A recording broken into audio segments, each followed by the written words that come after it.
So we need to do sound check for Cline. No, it's pretty good. I think it's good. Testing, test. 3-4 inches away from the microphone, more or less. Okay. Cline Glidden, welcome. Thanks, Mike. Thanks for having us. Yeah, thank you for joining me. Cline, you're a counsellor at Ogier. You started there as an article clerk about 10 years ago. Former Minister of Tourism for the Cayman Islands government, which is really, really interesting. And it also says here, a rising star in the legal 500 Caribbean. Yeah, I'm not even sure how I got that, Mike. Yeah, somebody said something nice about you. You must have done something right at some point. Somewhere along the way, someone found something that I found. Yeah, exactly. Cline, tell us a little bit, what's your day-to-day, what's your area of expertise at Ogier? Thanks, Mike. So Ogier is a full-service law firm, mainly financial services, as most of the larger firms on the island are. Mm-hmm. The unique aspect of Ogier is that we've also developed quite a significant local legal services practice. So you get the international reputation and reputation of having a international branded law firm, one of the larger ones on the island, but also having local legal services. Most of the other larger firms concentrate mainly on financial services. Obviously, Cayman is seen as a leader in international finance. And so for whatever reason, most of them don't actually have, the larger firms don't actually have a local legal service offering. I get to actually lead that practice. And, it comprises of real estate relocation aspects of it as well, immigration, residency, residency, licensing, company incorporation. As we get clients who come down and look at purchasing real estate, they're going to more than likely have companies that they want to bring to Cayman. In many cases, the high net worth individuals actually have various assets, whether it's aircraft, yachts, that also they want to then be registered in Cayman. So it kind of broadens from that residence aspect. So there's the licensing requirements. Some of them want to get involved in local businesses as well, local investments. And so we do the full range of relocation. We look at it as a concierge relocation service. Yeah, absolutely. But you have to. You can't just be one element, because then you're almost doing a disservice to your client by not being up to speed or able to service their other needs that they may not necessarily know they need to have, right? They need to know about immigration and kids turning 18 and investments and trusts as well, right? Trust, corporate, estate planning, and like I said, we're happy to and able to provide the full range, and even down to dispute resolution. We all hope that we're never going to need that, but when we do, it can be as simple as a rental disagreement. It can be that we have an insurance claim and we need some dispute resolution. So at Ogier, we're able to provide that full offering, and so on a daily basis. That's kind of what keeps me busy, working through and servicing the clients and providing that level of service. And it's a full-time job. It is. Yeah. It is. I love it. Well, we've worked together for a client, and I believe you are at the moment for another. Yep. I've had a fantastic experience with you. Obviously, your knowledge and experience and detail in this industry is paramount. You always want your clients to feel comfortable. And it reflects well when clients are introduced to you. I know that they're in safe hands, right? And that's what happens in a relatively small corporate community. You want to make sure that the clients are well cared for. And I think that's one of the benefits that we have. When clients in Cayman, when clients are coming to Cayman, they're not exactly sure what to expect. But that level of sophistication, and that level of reputational advantage in terms of saying, like you rightly said, I want my clients to feel comfortable. And if they don't, then you're going to be a bit more hesitant to do any referrals after that. Well, and also the word of mouth and reputation and the stress that comes with that as well, right? Exactly. What are your clients often surprised by? Is there anything in particular that they're surprised by? Like, does Cayman's law as a jurisdiction change from other jurisdictions? So, tough question. Forgive me. Most of our clients are familiar with the common law system of law, and I think what the biggest differentiator for us in Cayman is not necessarily the law, but it's the diversity of the offerings. People aren't necessarily expecting the $15 million homes right down the chain, right? So we have the diversity, we have the high standards of construction. People are quite concerned when they're coming to the Caribbean. We're in a hurricane belt, and they're concerned about what levels of construction, and when they see the high quality standards that we're. Well, you have to educate them, but yeah. Exactly. The other thing I think that is very important is the robustness of our land register system. Right, you're very familiar with that, Mike. But the government guarantee on titles, for example, many of them are coming. They're asking about title insurance. What do they need to worry about? We don't need it. We don't need it, right? So that robustness of the system, I think, is, of course, when we're doing registrations and doing transfers, and the detail that they go into sometimes makes it a bit of a pain to get that all completed. But it does allow us to have a very robust system that gives a level of comfort to those that are coming here and looking at making significant investments in Cayman. And there is a risk or a perception of a risk when you're looking at purchasing or making significant investments in the Caribbean. And I think that the robustness allows a level of confidence that they can actually do those investments and feel comfortable. Well, as we both agree, Cayman is an incredible place. I think even by default, Cayman is an incredible place. But whilst the rest of the world seems to be on fire, if it's not one thing, it's another, right? Cayman is a safe harbor in a stormy world. Correct. And but on top of that, just by default alone, but on top of that, we truly are an incredible community, very diverse, educated, and one of the major priorities for a lot of newcomers is the safety that Cayman has to offer. Completely. But the professionalism, and we're a first world country that happens to be in a, dare I say, it's a third world region. Yep. And being able to cater to these high net worth individuals, businesses, corporations on the international stage is something that we collectively, your firm, do time and time again. Can you give us an overview of Residency by investment in Cayman? Sure. Just a general snapshot. Yeah, I mean, the government, I think it was in 2003, determined that residency by investment was something that they wanted to cater for. I think that a lot of the other Caribbean islands are doing citizenship by investment. Being a British overseas territory, we're not in control over citizenship. That's controlled by the British Nationality Act, and so we have. Sorry to interrupt, but you can ultimately seek and acquire citizenship through the course of time anyway. Correct. Through the British Nationality Act, like we said, right? Because what we have here is British citizenship.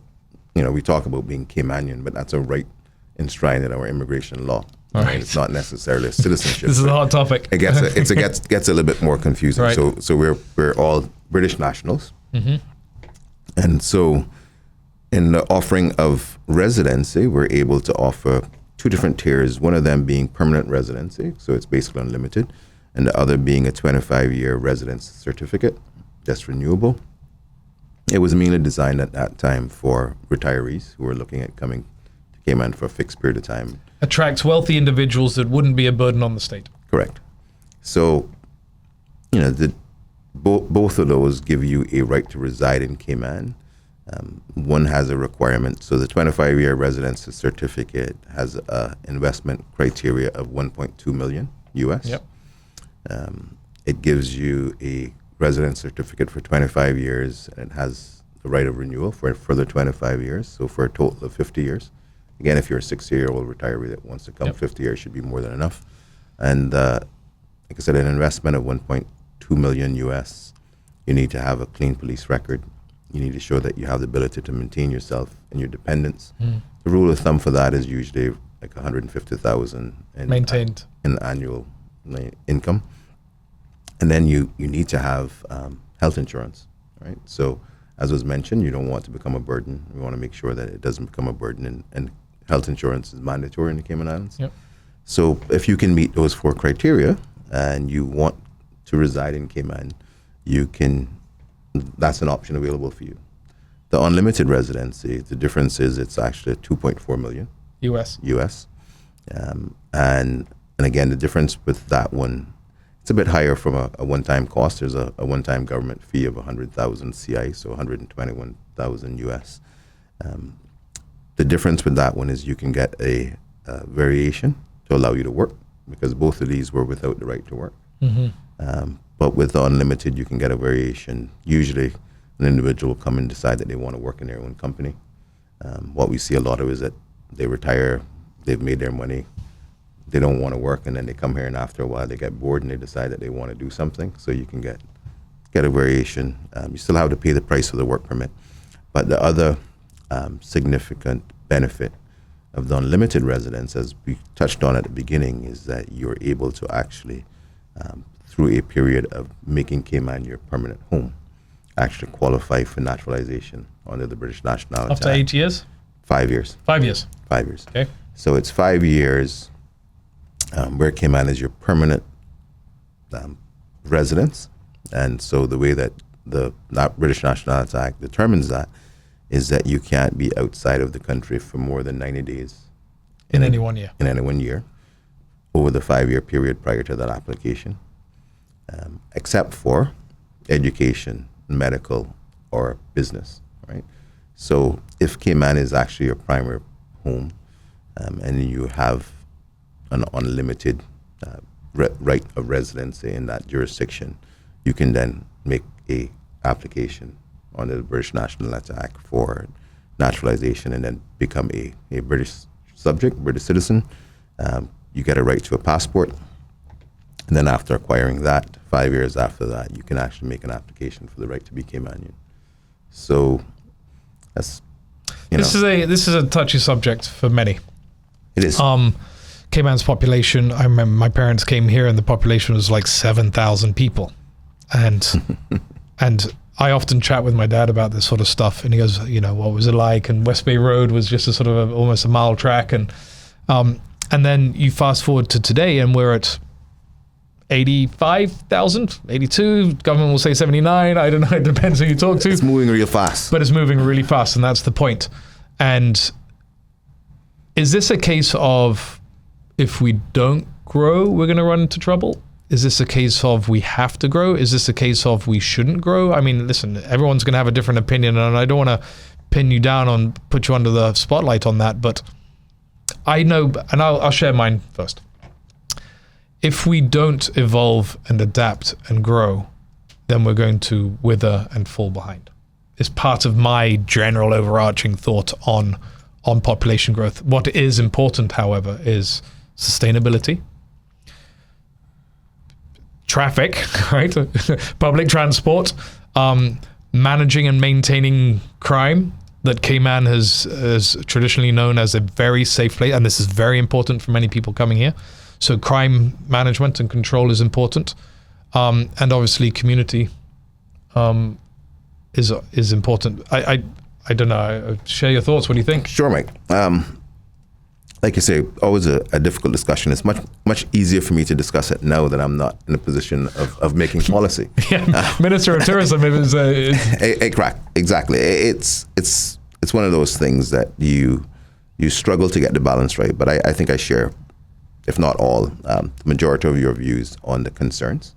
I think that Cayman, the immigration system, as much as there are challenges, I think it served Cayman quite well. Mm-hmm. I think that it's important for us when we do comparisons to the rest of the jurisdictions in our region to recognize that while some of them may have more protectionist measures, where few of them are living a standard of living that Cayman has, and that I think if we're being fair, immigration has played a large part in that. Yeah. The fact that we're able to provide and play in the financial services arena at the level of the big players in the world. We would like to say that was all internal driven, but the truth of the matter is we were able to attract the best and the brightest in our areas of expertise from around the world. Yeah. And when we look at the culinary offerings we have, it's great when we talk about our culture and our local foods, but when we're seen as being the culinary capital of the Caribbean, a lot of that is because, again, we're bringing the best and the brightest from around the world. And so when we look at the expertise and the offering in our health services, it's incredible. It's the same, right? So I think it's a well-recognized fact for those that are going to be honest that our immigration policies, the ability of being able to have the high standard of services that we've had and that we have the benefit of is because of our welcoming immigration regime and system that is in place. What I do think is necessary when you talk about those numbers, the population growth, I do think that there is some manpower planning and studying required that will allow us to hopefully reach a balance. Sustainability. So when we get into that critical mass, right, are we at the stage where we still need the same systems in place that have been in place for the last 30 or 40 years and that has benefited? Because there's always getting to that space that when you peak, you want to stay at the top, right? You want to necessarily not get into that sharp drops that we see, the peaks and the valleys that we get into in trends. And so in an ideal world, what we would do is just at the perfect time, we would have laws amended and changed that would make sure that our systems are sustainable. Now, we know that we don't live in a perfect world, and we know that it's forever, ever changing. And so I think that where we are now is the challenges that you've identified, traffic, the sustainability, the crime, safety and security. When we see the wait list for the schools, and we look at continuing to build roads, and when we look at the landfill and the fact that we can't get that under control, I do think that we have reached a space, and the policymakers of the country are going to have to decide what we're going to do to actually bring that in line, but taking into account the fact that we are a international financial services jurisdiction. We've created an expectation and a demand for certain services, and we need to be able to continue to provide those services if we want to stay and maintain the level of, the high standard of living that we've become accustomed to. And so I think that there is a time for an assessment. I think we've gotten to the stage where we now have to determine whether, like I said, those policies that have worked well for us are still going to continue to work well. They're still current and valid and correct, relevant. And that's what I expect to happen. I think that our government. Well, that's an interesting point.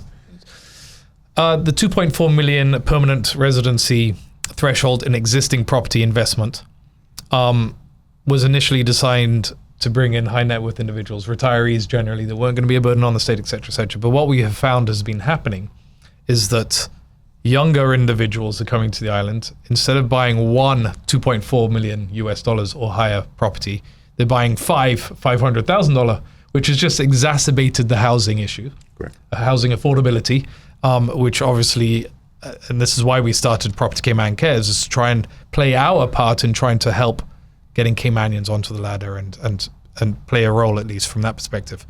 I went off tangent there, but or off topic. Is there a chance that government will do one of two things, or maybe both? And what are your thoughts on this? Increasing that 2.4 million threshold to say 3 million and requiring it to be all in one property. So, Mike, I think that was a loophole. I think that is a easy fix. I think the combination of properties would definitely be a benefit. I don't think the intention at the time was expecting, and I do think that, in answer to your question, both of those should be considered for government. I think the 2.4 million from 2003, you would be able to better tell me. But how those in 2003, $2.4 million was a lot of money. You wouldn't have a lot of people coming. Yeah. I think I've seen some stats that in 2015 there were 5. It might have been a discussion with you. I think there was 5 properties that were above the $5 million range or something. And now it's crazy, right? Yeah. So I do think that inflation alone should shift that number. Correct. I think that number definitely needs to be shifted. Well, you nailed it when you said that government needs to consider, and I'm sure they are considering adapting and evolving with the current and relevant situation. And I don't throw out that should they do it. Again, it's for the policymakers to debate and consider that as an option, but also to tap into the professionals in the respective industries, your industry and my industry as well, to see how that would impact the flow of incoming population growth. You don't want to suddenly do something so knee-jerk that's going to stop an abrupt jolt to what has been generally working pretty well. Yeah. You don't want to suddenly close the gates entirely. and what that impact would be if we were to suddenly raise it that high, or perhaps there should be a period of time where in 12 months' time it's going to go up to 2.6 and then 2.9 and then 3.1 or what have you. I don't know. But Mike, I think, again, you're one of the experts in the field. Again, we have a significant amount of expertise in real estate. As long as government consults the professionals. As long as government consults. And I do believe, from my information, I don't think an adjustment would be detrimental. I don't think, just because of that period of time, like you said, in inflationary costs. And what we're finding is that we're not getting a lot of our clients coming in at that minimum number, the 2.4. They're actually signing at 5 or 10, right? 5 or 10, right? So the truth of the matter is, I don't really think that adjustment. I think government has some leeway where they could move that number without creating too much uncertainty, too much disruption in that space. No, it's an interesting one. Okay, you are uniquely positioned as the previous Minister of Tourism to represent Cayman in the corporate world. How do you position yourself with clients today? So just to be clear, not the previous one, quite a while back. Not the most recent. Correct, 2013. One of the previous ministers. Right. But yeah, I mean, it gives me a unique perspective in terms of looking at, and also, we were the government that actually introduced the Residency by investment in 2003. Brilliant. Right. Yeah. So, I mean, that whole concept and consideration at that time, one of the challenges that I've found with being involved in the legal industry is the interpretation of the laws and going back to looking at the intent of the policymakers at that point. So this gives me a unique perspective because I happen to have been one of the policymakers at that time. So I you know exactly what I know what the intent was. Right. And I can say very clearly that in 2003, the world was a different place. We didn't have the level of citizenship by investment programs that we're seeing now, where you're actually going out and trying to attract people. People are moving from their current places of residence and places of citizens for a range of reasons. And so at that stage, what we were doing, if you would remember, Mike, we were looking at changing the immigration law. We had just gone through a process of Cayman status grants after a moratorium for a long period of time. And we were putting in place a system that had a rollover policy in place. And there was an intention to try to deal with individuals who had made significant investments in Cayman, many of them in condos, and who were now going to be faced with some uncertainty. And so this was an opportunity really to deal with people who had already made investment and commitment to Cayman, but to give them some security of tenure. Give them some security of tenure. Now, as time has progressed, this has now become an attractive option for people who are coming. I just say that to put into context. I mean, one of the challenges that we see with the current system, as well as it's been working, is that when someone is considering making the move to Cayman and looking for residency, they are required, and this becomes a bit of a challenge for both me and you, that says we have to get them convinced that you're going to come and you're going to buy a property and you're going to spend that $4 or $5 or $10 million. And they say, well, what security do I have? And we say, well, if you make that investment, then we can make an application for you, right? Because the law requires them to make that investment before they're even considered, before they can actually make an application. And so that's a bit of a big ask. I'm saying to you, come and invest your $10 million and then we'll do an application and see whether you can get residence or not. But if you think back again, making the point in 2003, we were talking about people who had already made that investment. And so it wasn't an issue. We weren't trying to attract people. We were saying, you've already made your purchase, you've decided, but you know what? Now that you've made such a commitment to Cayman, here's an opportunity for you to get residency. We've never really moved that model, right? And so the law still requires. And so, as I'm sure you have had, we now have to convince them and say, but there's a real good chance if you do all these things and if you can meet this criteria. And they say, well, what happens if after I do all of this, I'm not allowed to stay in my home for any more than 6 months? Or the policy and the laws change. Or the policy and the laws change. So we haven't touched on the attractiveness of the jurisdiction based on the stable government, the fact that we have a reasonable government. We haven't seen anything from a ridiculous standpoint that would shake the confidence of those people who are coming here, because it's important for us to remember that those properties that are being built, especially those on 7 Mile Beach, that are going to be 6, 8, 10, $30 million. 42. Those aren't necessarily going to be people from Cayman, right? That market is going to be someone who we have to convince that they're going to want to come here. They're going to love it here. They're going to want to raise their family. They're going to be given the opportunity to come. Otherwise, those properties are going to be left vacant, right? And we're going to see a dip in the market, and we're going to see a dip in the valuation that we have on those properties that we are so proud of. Yeah. Right? So it's important to recognize that it's a constant work in progress. We constantly have to continue to do all the things that we've been doing, understanding that there's a balance. It's important to remember that there's a quota on the number of residences that can be offered through this program. Yep. It's 250 per year. How close have we got to that? My information says that we've never got to the point of having to adjust that. Again, it was put in place in 2003. There was an expectation different that time. we were going to have to limit the number, but I think so far that we've always been under the 250. Yeah. And so again, that seems sustainable. It's a manageable number. Yeah. It's a manageable number if we consider that those people are not allowed to come here and work. So they're not competing with jobs. Yeah. And they're not competing for houses in the market that Caymanians are actually competing for, right? Yeah. So definitely a challenge. The housing market is a challenge, but the people that are coming here for residency by investment are forced, except for the instance that you said, right? And I think that's a loophole that government has to do, right?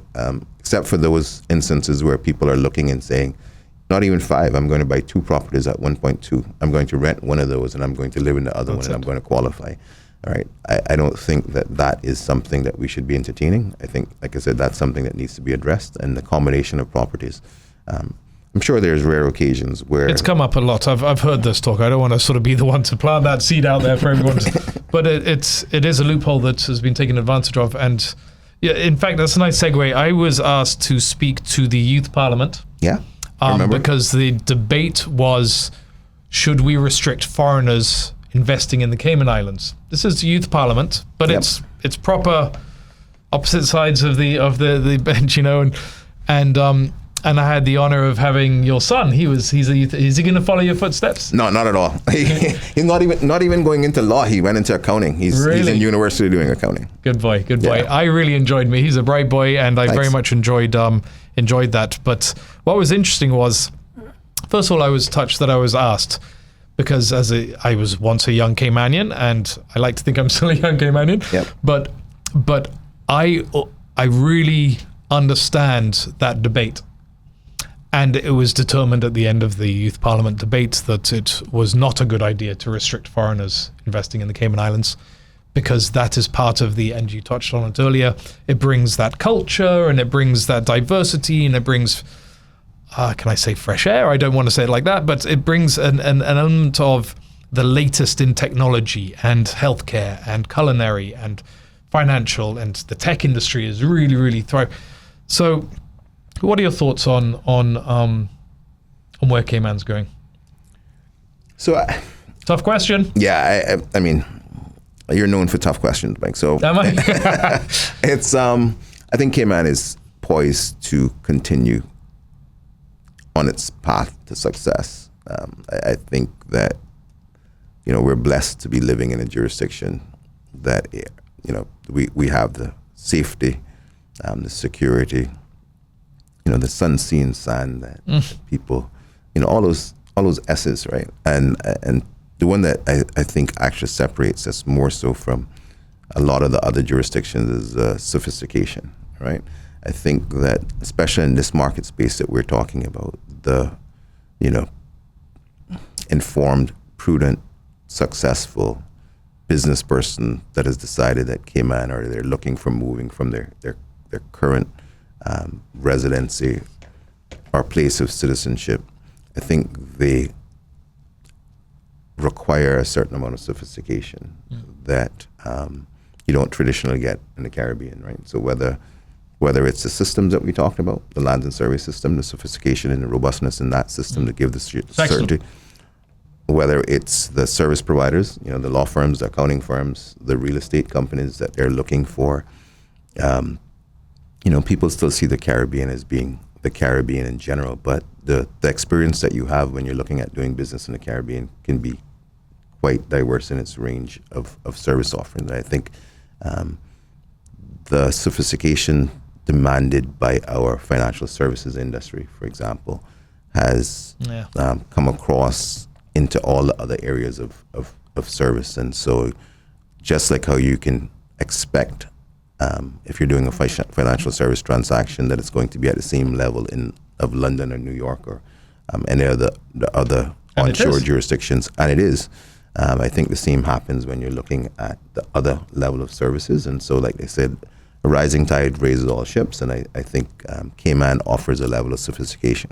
If we talk about the radio service, the radio stations in Cayman, and I use that in jest because we happen to be sitting in a studio, but I would dare suggest that the levels are going to be higher than what you will find in other jurisdictions. And so based on that, those individuals that are coming here with certain expectations are able to have those expectations met. And I think that bodes well for the continued success of Cayman. Yeah, I couldn't agree with you more. I think there's this, we are a all-roundedness, an incredible place. Not the most beautiful, not the largest. We don't have lush jungles. We don't have, rivers. I don't know, where do you stop? But we have everything. We have everything. And I've mentioned it before, this the security, the safety, the stable government, the racial harmony, the police don't carry guns, the culinary, the education, and the healthcare. Healthcare. Huge. Yeah, agreed. It's incredible. And of course, we're always going to say lots of nice things about Cayman. Of course. But we've had the opportunity and privilege to be able to travel to different places around the world, and I'm sure I certainly asked myself this question: could I raise a family here? Could I invest here? Could I adapt to the culture, the language, the people, the culinary? Is it safe? Do I have security for my family? Healthcare? And Cayman always comes out winning. That's right. Like I said, it's not all things to all people, right? No, I say to people, absolutely. If you're into yachting, for example, you may find the offering in the Eastern Caribbean or the Windward Islands to be more attractive. Island hopping, right? Because you can do island hopping. You can, Cayman isn't necessarily going to be the best place if you're into that. But what you tend to find is that you might want to do that for 1 year or 2 years, or you might you want a little escape to do that. But when it actually comes to the place where you want to live and raise your kids, after you get tired and you've seen all the other islands, you're going to decide that, Cayman is going to probably be the place. Do you know what I often, sorry to interrupt, I love hearing when you always really hear of people moving from Bermuda to Cayman, or from BVI to Cayman. Yeah. You never hear it the other way around, right? Exactly. And that says a lot.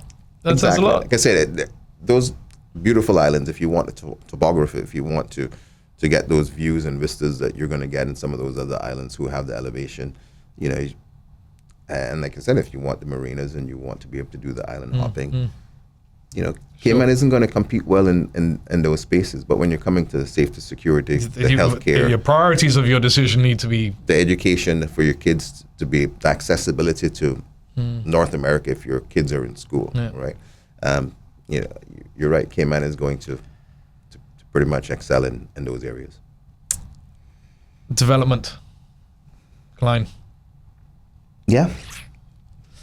So I've had let me put a little bit of preface here. I've had a lot more interest in the Eastern districts. Yep. People that have been coming to Cayman and or investing in Cayman for many years have got a little bit fed up with the Miami Beach aspect. Yep. Tall buildings that are likely to just get taller because so that's not necessarily a bad thing, because now there's a little bit more economic activity going out to the other districts. Yep. North Side, East End, Frank Sound.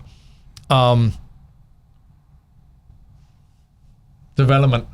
So where do you draw the line? I mean, can Cayman, do we want to have 15, 20-story, 30-story buildings in Cayman? So, Mike, I think that, we've seen a growth, right? We've seen a growth. We were at 3 stories before. And it was the tops of the trees. That was the law, right? Correct. They could never be taller than the trees. And so we went to 5, and then we went to 7, and now we're at 10. My personal position is that when we talk about views and perspective, anything taller than a 1-story or 2-story building, I can't see through it, or I can't see over it anyway, right? So I'm not going to get views of the beach. Right. But I understand just the perception and the feel, and trying to keep some sense of, like I said, not being Miami Beach. And so Yeah.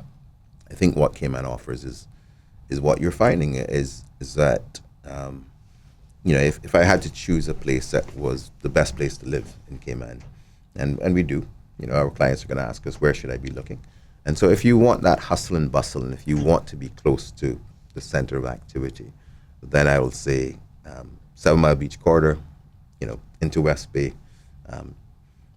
Road system infrastructure is such that you're not going to have major traffic delays or traffic concerns. If you Access to all entertainment. if you have kids that are in school, then that's where you're going to need to be. But if you want to get out and you don't want to be in that hustle and bustle, and you want a bit more of the serenity, the peacefulness, the privacy, then Cayman has an offering like you rightly found in the eastern districts. And if you want those estate style properties where you're looking for an acre plus of land, then that's where you need to be looking, right? And so I think that Cayman continues to offer a level of diversity that can cater to pretty much whatever your needs are. But I do think that, when we talk about development, our infrastructure needs to keep up, right? So when we talk about east-west arterial, when I hear people who want to live on that side, but they have kids, and they're going to spend an hour and a half to 2 hours in traffic in the morning, that's not an experience that is going to be, No. a You just pleasant come one. from that, from New York, from London, from Exactly. Toronto, wherever you come from. So while East End and the eastern end of the island is going to offer you that, I do think that we need to, first of all, try to address those challenges that we're currently facing, and then try to put some protection in place that we don't end up doing. Because when we develop and when we open new roads, the tendency is that we just kind of do the same thing that we did before, right? Yeah. So Adapting, evolving, changing. and maintaining and ensuring that we're able to have that sustainability that you mentioned earlier. And not sacrificing who we are and where we've come from and what we are and our individuality from a cultural standpoint. Correct. And I think that culturally, I think that the majority of Cayman would have accepted that we probably are going to end up with higher buildings. I think that based on the limitation of the property that we have, the size, the 100 square miles that we have, I think that going in the area is probably going to be smarter than trying to spread out, right? We look at one of the criticisms of the schools when we look at the school campus. It's a sprawling campus, and people have said, well, why haven't you built that in one multi-story building like they do in other parts of the world, instead of having, 5, 6, 10 acres of land used up for that space, and then having to worry about children moving through the rain and all the other issues that go along with that. So I think we're going to see more concentration. I do hope that we're able to get some sort of balance where we restrict the ability to do that. I've heard proposals where they say, well, if you can meet the setback requirements, we'll allow you to go higher, all right? And so we know it's a staggered system. So the higher you go, basically, the further you need to step it back. With our roads, our current road system, at least the prime properties in 7 Mile Beach, there's not going to be a lot of properties that are going to be able to meet those current requirements. They have to go taller. So, I do think that, when we hear those challenges for beach access, if you're able to actually put higher buildings but provide more beach access, I think that might be a trade-off that the Caymanian people will appreciate. But I mean, those are discussions and decisions, obviously, for They're those, hot topics, and I know setbacks. Being obviously the beach erosion issues. Of course. When stuff has been. I remember, gosh, I won't name the hotel, but that southern end of the beach, the wall. Yep. It was Correct. in front of everybody else, and even back then, I was 15, 16 years old, whatever. I was like, even I recognized, like, that's not a good thing, right? Not a good thing. And of course, here we are, and it's not a good thing. No, history and it's impacted others. Of course, and so now we're suffering for those mistakes that were made at that time. And is there going to be a beach replenishment? There's been talk. There has been. a few things have to happen. Setbacks, knock down walls, seawalls that are exacerbating the problem, and also putting in some, not necessarily a groin system, but some sort of slow down the beach so that it doesn't wash away. And Billy Adam, all right? Interesting fella. He does a lot of his research, but he says, no, we don't need to put out groins off the beach. You want to go parallel to the beach because it stops, it slows it down, and actually the beach grows. I just hope that government are indeed looking into all opportunities, and it can't be just one fix. It's got to be a series of things, right? And I think, Mike, that's where I think that's one of the other things that Cayman is blessed with, right? So it's blessed with those individuals. You mentioned Billy Adams, right? Interesting character. Yeah, absolutely. Pushes the envelope. Pushes the envelope. But the one thing that you can't question is his interest and his commitment. And passion. Right? Okay, man. And so at the end of the day, whatever he says, whether you like what he says or whether you don't, what you can't challenge is that he's doing that because of not a self-interest, but a national interest, right? For the long term. For the long term. And so, being a member of parliament, we've had our discussions and our differences and at that time, but there was always a respect for those individuals like himself who were willing to stand for what he is passionate about and what he believes in. And so I think that, again, that's a blessing for Cayman, having those people that are going to sincerely invested in and passionate. Correct. Hold you accountable. Exactly. Okay, this has been a complete honor, a privilege. I'm really, really grateful for your time and the insight and sharing your thoughts and opinions. Cline, thank you very much. I've got 3 or 4 or 5 rapid fire questions here. Let's go. All right, the first one's an easy one. Local shout out. Do you have a particular individual, a group, a company, a service you've received that? I think if I had to, and maybe just because of the space that I'm in, I would say the immigration department, right? The challenges that they face they're peppered, aren't they? Are peppered. Yeah. Right? I mean, they can never get it right. They can do their best. They'll never get it right. But overall, like we mentioned, the value that immigration plays, the importance that immigration plays, not just in Cayman, but everywhere in the world. Yeah. Especially for those countries that are doing it right, where people actually want to come to, and they want to live there, and they want to stay longer, and they want an opportunity to make a living there. The immigration system, the immigration department, the leaders and the policymakers at that, they deserve to be thanked because we. Good, excellent, deservedly so. Yep. The second is a little controversial. Okay. Praise for impact. You're used to these sorts of tough questions. You said earlier that I asked tough questions. What is the best area to live in Cayman? Tough question. Yeah, I mean, I think we touched on it. I think that, again, if a client comes you, Cline, what's your personal opinion, the best place? My best place is if you're coming and you want to be in the mix of things and you want the benefit of the culinary experience. And, it depends. Then 7 Mile Beach is going to be, that corridor is going to be the place that you're going to need to be. But if you want that privacy and you want a bit more serenity, if you want a bit more of the laid-back island life, then I don't think that, And where is your happy place? I'm a fishing boat. I live in West Bay. I'm quite happy. Comfortable. It's family. I'm surrounded by family. Yes, of course. And it's one of those places that. And property values have gone up. They have, and they continue to be demands.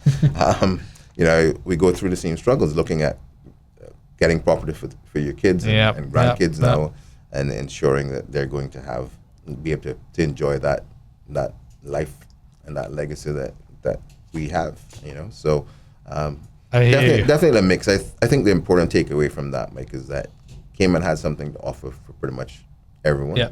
And so really depending on what you want, you can find. I agree. We are able to cater to all walks. Yep.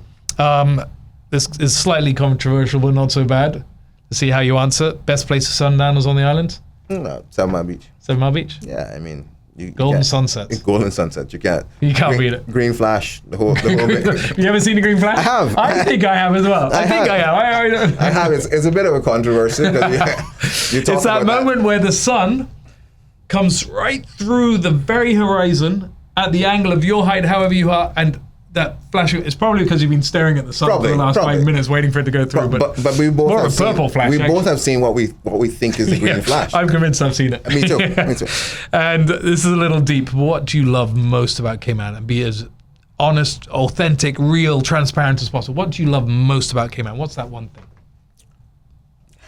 undoubtedly the people, right? So I think that Cayman is, having traveled quite a bit to the Caribbean. I love the Caribbean. I love the Caribbean people, but I think that Caymanian people have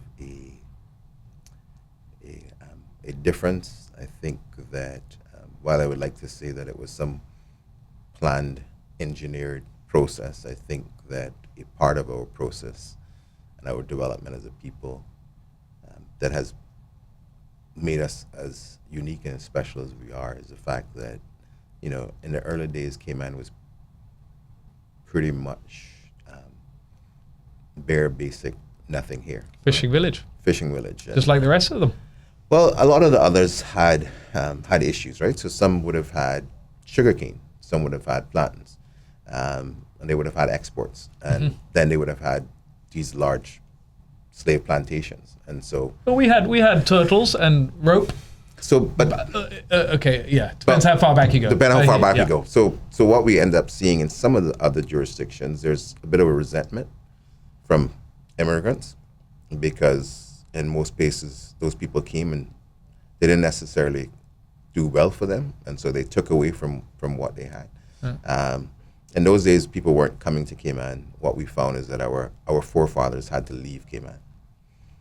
To make a living, the majority of them had to leave and go elsewhere. And so they had to be welcomed in other places to be able to make a living and to be able to do for their families elsewhere. So someone had to welcome them in another location, in another place to do.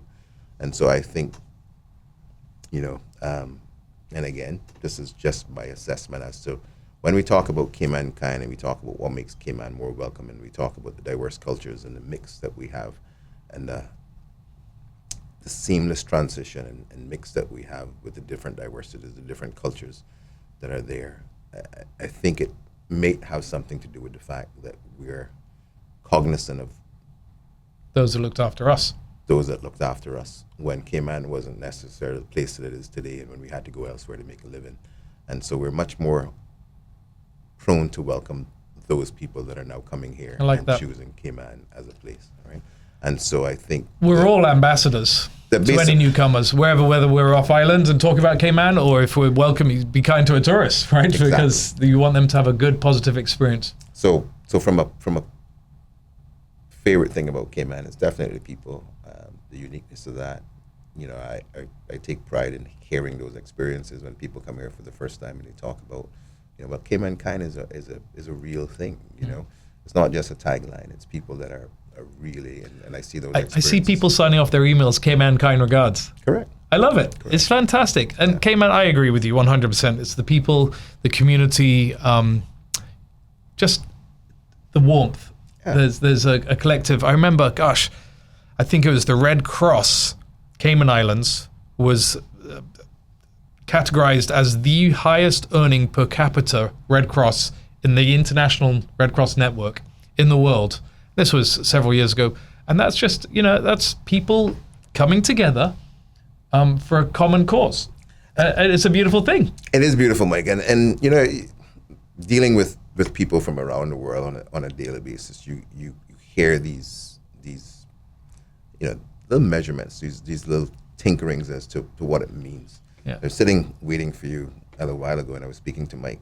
Yeah. And he gave me, like, again, just off the cuff, he said to me that he's not from Cayman, but when he thinks about Cayman, what he thinks about is that the people that are going to be pallbearers at his funeral, they're going to be his, you know, ride and die Caymanians, right? So the people that's beautiful. Exactly. So the people that mean the most to him, the people that he wants basically to take him out of this world, right, are those people that he's met and become friends with in Cayman, right? Yeah. And that's from someone who, I think he said he was Corpus Christi, Texas or something, right? But that's interesting. That's what he's found in Cayman. And so and long may that last and continue. To me, that's pretty much that pretty much sums up what makes the people of Cayman special, the fact that you can find that. One world. One world. Right? One people. Yeah. We're in this together. Yeah. And Cayman's an incredible place, as we know, in our unbiased opinion.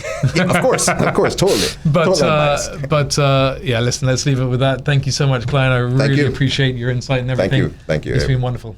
again, these are opportunities to discuss something that we're both passionate. Yeah. Love it. Yeah. Yes. Great idea. Good man. Thank Thanks you very again much. for having me. Appreciate it. Yeah, man.